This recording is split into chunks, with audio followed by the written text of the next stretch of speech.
Shalom, welcome back to Challenging Torah as we begin Bereshit, a beginning, as we start to read the Torah over again one more time for this year.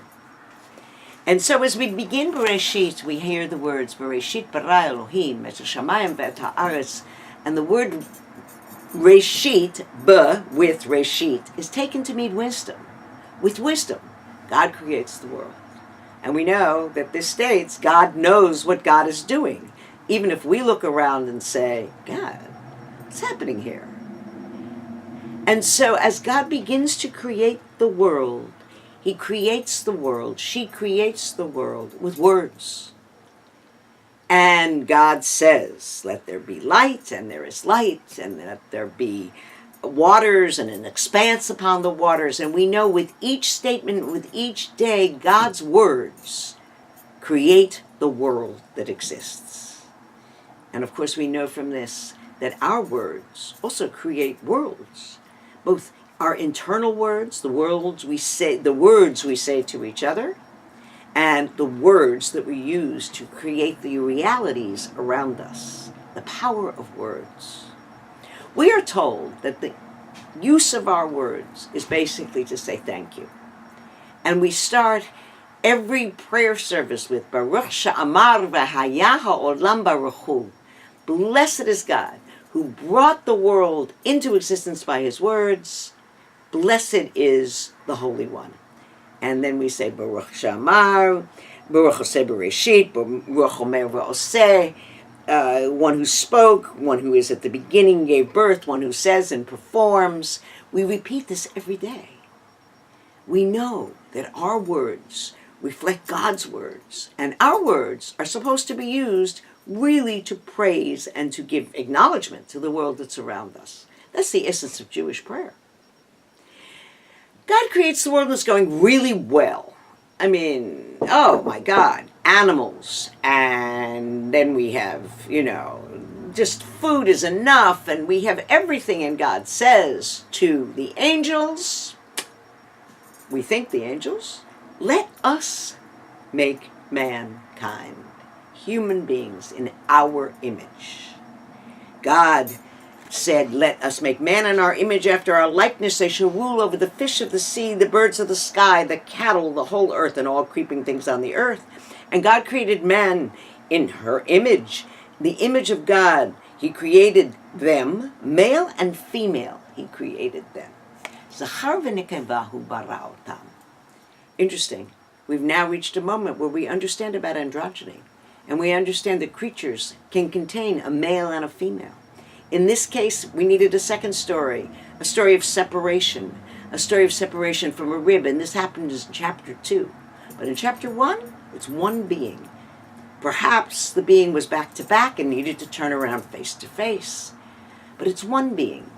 And we've begun to really accept that gender in this generation is a spectrum. It's on a scale.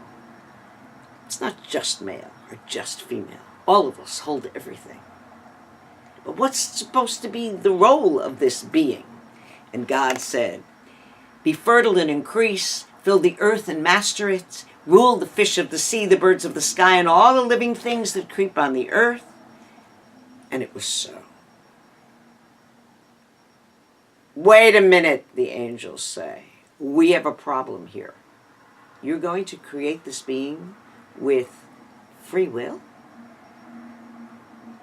Rabbi Jonathan Sachs says that it's this capacity to think, speak, and choose between alternative courses of action that is at once our glory, our burden, and our shame. When we do good, we are a little lower than the angels. But when we do evil, we're lower than the beasts. Just turn on your evening news. Why did God, he asks, take the risk of creating one form of life capable of destroying the very order that he had made and declared good? Why did God create us? And then Rabbi Sachs quotes a piece of Gemara out of Sanhedrin that is fabulous. At first, the Holy One wanted to create man, and he created a group of ministering angels. He needed a committee. Now, always ask advice. God is humble and says to them, do you agree that we should make man in our image? And the angels say to him, no way, man. I mean, what will be his deeds? God showed them the history of mankind, and the angels say, forget it. God destroys those angels. He didn't want that answer. Then God creates a second group of angels, asks them the same question, and they gave the same answer. God destroys them. God created a third group of angels. These angels are now wise to what's really happening. And they say, look, God, you're going to do what you want to do. Sovereign of the universe. You had two groups of angels. You didn't listen to them. What can we say but this? The universe is yours. Do as you wish. And God created humankind. But then it came to the generation of the flood. And the third group of angels said, God, we told you this was going to happen. And God said, even to old age I will not change, and even to gray hair I will still be patient. God is patient. When you look at humanity, that was, yes, given dominion, but to be a steward, to take care, to be God's partner, to complete the creation of the world. And the stumblings and the fallings that we've done from the moment that the apple was offered in the garden to today's newspaper, we see that we are much lower than the angels and even lower than some beasts. And yet, God is patient. Moda ani lefanecha, we say every day. God, we give thanks before you. But the second line, we often don't chant.